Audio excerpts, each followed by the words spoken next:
Hi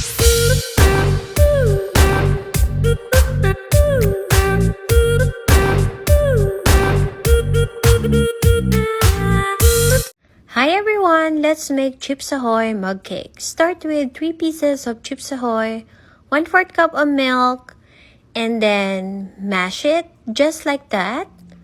After mashing, we need to add 1 tablespoon of flour, half teaspoon of baking powder, and then mix it well.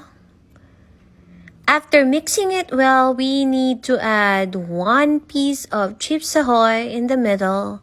Just cover it with our mixture. Make sure it's all covered.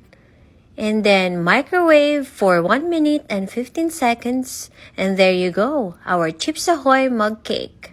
Enjoy!